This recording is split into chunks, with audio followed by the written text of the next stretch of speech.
Deuteronômio, capítulo 9.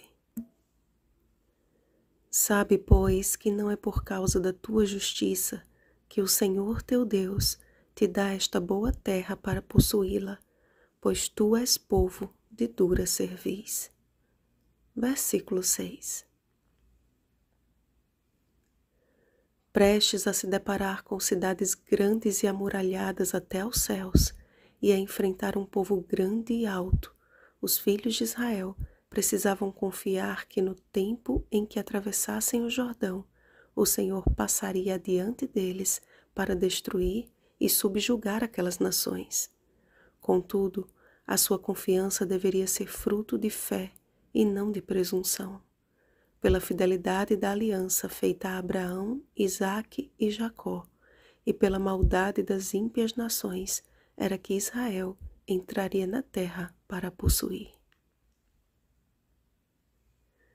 Aqueles que foram testemunhas oculares dos maiores prodígios já registrados na história deste mundo foram os que mais provocaram a ira de Deus. Não é interessante? A arrogância e o orgulho agem como entorpecentes que paralisam pouco a pouco a vida espiritual. Um coração cativo pelo orgulho corre o sério risco de fechar de vez qualquer acesso à voz de Deus e incorrer no pecado contra o Espírito Santo. A advertência de Moisés era para que Israel não chegasse justamente ao patamar dos líderes judeus que instigariam os romanos a crucificar o próprio Cristo. O sentimento de justiça própria deve ser rejeitado tanto quanto o pecado mais hediondo. O Senhor não prometeu a vida eterna aos que se julgam merecedores, mas aos humildes de coração. Mateus capítulo 5, versículo 3.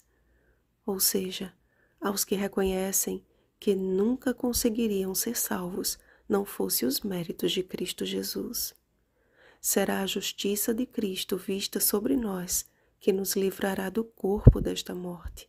Romanos capítulo 7, versículo 24.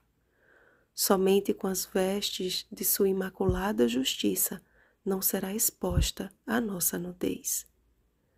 São estes os que vêm da grande tribulação, lavaram suas vestiduras e as alvejaram no sangue do Cordeiro.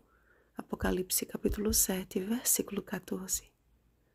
Bem-aventurado aquele que vigia e guarda suas vestes, para que não ande nu e não seja vista a sua vergonha. Apocalipse capítulo 16, versículo 15. O testemunho que o Senhor gravou em 2 tábuas de pedra, escritas com o dedo de Deus, logo foi quebrado pela idolatria de um povo de coração obstinado.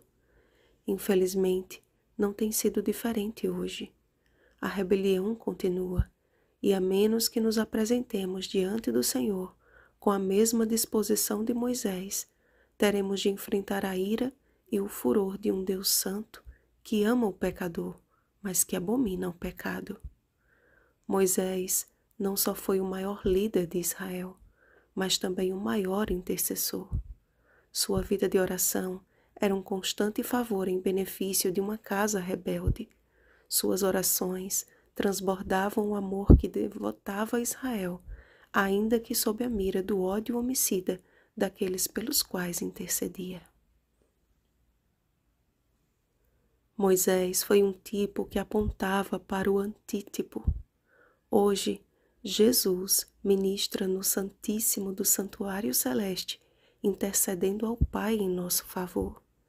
E nós, como seus embaixadores na terra, precisamos fazer mais uso deste instrumento capaz de mover o coração de Deus, a oração.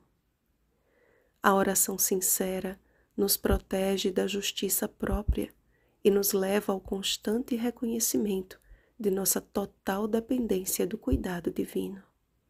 Ela nos eleva a Deus e nos liga a Ele em uma amizade que cresce mais e mais à medida em que a praticamos. Em tempos de grande crise, oremos uns pelos outros através das palavras do compassivo líder. Ó Senhor Deus, não destruas o teu povo e a tua herança, que resgataste com a tua grandeza. Não atentes para a dureza deste povo, nem para a sua maldade, nem para o seu pecado. Todavia, são eles o teu povo e a tua herança, que tiraste com a tua grande força e com o braço estendido. Jesus nos chamou das trevas para a sua maravilhosa luz. 1 Pedro capítulo 2, versículo 9.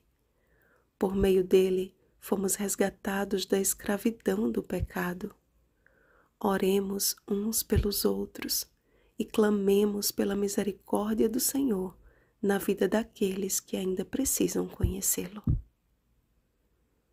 Vigiemos e oremos. Bom dia, povo do Senhor. Rosana Garcia Barros.